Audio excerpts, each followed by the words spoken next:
berisamaadkii Soomaaliya dhaqaalaheeda waxa uu ku tiirsanaa wax soo saarka beeraha iyo dhaqashada xoolaha waxaana loo dhoofin jiray qaar ka mid ah wadamada Asia waxaana ka mid ahaa waxyaabihii Soomaaliya ay caanka ku ahayd mooska, liinta, cambaha iyo qudaarta kale noocyadeeda kala duwan oo si weyn dunida kale loogu iibgeyn jiray. qaranjabka iyo dawlad la'aanta muddada haysatay Soomaaliya iyo abaaraha iska daba yimid ayaa sababay inuu hoos u dhaco wax soo saarka beeraha xoolahana ay yaraato in dibadda loo dhoofiyo. inta badan beeralayda waxa ay ku jiraan xeryo qaxooti oo ku yaala hareeraha magaalada caasimadda ee Muqdisho waxaana ay isaga soo hayaameen beerahoodii iyagoo halkaas ku sugaya gargaar ka yimaada hay'adaha samafalka.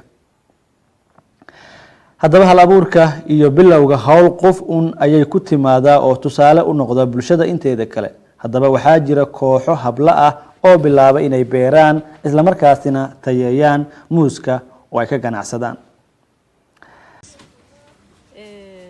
sidaan kusoo bilaabay waa ganacsi bilow aan rabno in guul fiican inaan ka gaarno.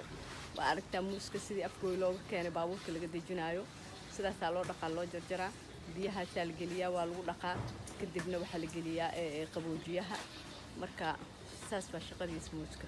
imise tan baa maalintii suuqa loo iibgeeyaa? maalintii waxaa suuqa loo iibgeeyaa 2 tan oo moos caqabadaha kale caqabadaha waxa waaye dadkii oo aan wali mooskan baranin inay yiraahdaan mooskan dibadda ka keentay in la yiraahdo iyadoo haween waxay moos u gadaysaa nimankii oo maqaasimanka mooska jooga xataa ay diidaan ay yiraahdaan ma la siinayo moos ama kuwii suuqa kale ta joogay.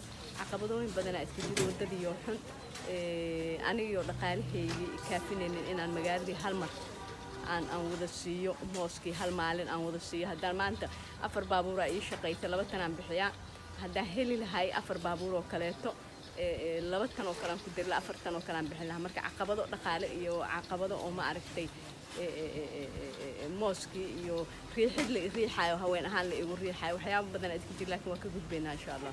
mooskii cagaarka ahaa sidee jaalo looga dhigay? mooska ilaahay midab jaalaha u sameeyay ma ahan waxaan ani u sameeyay ma ahan wuxuu qof kale u sameeyay ma ahan. mooska oo cagaaran degdeg lagu bislaysiiyay mooska oo jaalaha ahna waqtigiisa la siiyay waqti. maxaa la gudboon Soomaalida maadaama ay asalkoodu yihiin dad isugu jira xoolo dhaqato iyo beeraley oo muujinaya hodantinimada asalka ah ee muguurtada. wadan walba waxa uu dhoofiyaa isla markaana ka ganacsadaa waxyaabaha uu caanka ku yahay sida Kenya oo caan ku ah caleynta iyo ubaxa si lamida Ethiopia oo iyana sidoo kale caan ku ah wax soo saarka bunka iyo daafida taasoo ay u suuq geystaan dunida kale. Soomaaliya dadka haatan waaba ay ka qajiraan xoolo dhaqasho iyo beer la abuuro balse waa asalkii oo meel looga tago malaha sida muuqato laakiin tusaalayaal quman iyo ifafaale hagaagsan ayaa jira oo muujinaya injiilka hadda jira ay u hamuun qabaan inay dib boorka uga jafaan hindisihii wax tacbashada iyo muujinta wax soo saarkii qumanaa.